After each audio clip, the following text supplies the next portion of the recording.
AudioJungle.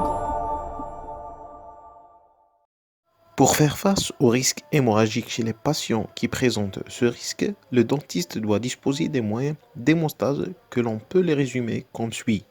On a des moyens extrinsèques et des moyens intrinsèques. Commençons par les moyens extrinsèques. Ce type de moyen nécessite une compression bidigitale à l'aide d'une compresse imprégnée ou non d'un agent hémostasique qui peut être l'hexacyle ou dicinon. Généralement, ces agents-là présentent une action contre la fibrinolyse. Quant à la compression intrinsèque ou l'hémostase intrinsèque, on utilise plusieurs moyens. Commençons par les mèches ou les éponges. On a des éponges non résorbables comme l'algostérile. Ce type de mèche est moins utilisé car il convient de les déposer après 3 à 4 jours, ce qui provoque des saignements, des douleurs ainsi que des retards de cicatrisation. Et on a aussi les mèches résorbables qui sont les plus utilisées.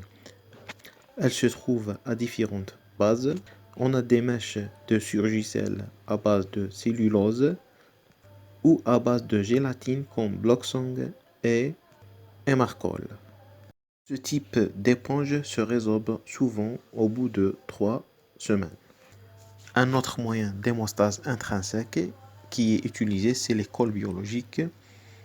On a comme produit le tissu colle, mais elles sont moins utilisées grâce à leur prix et leur utilisation difficile qui nécessite une haute dextérité du praticien.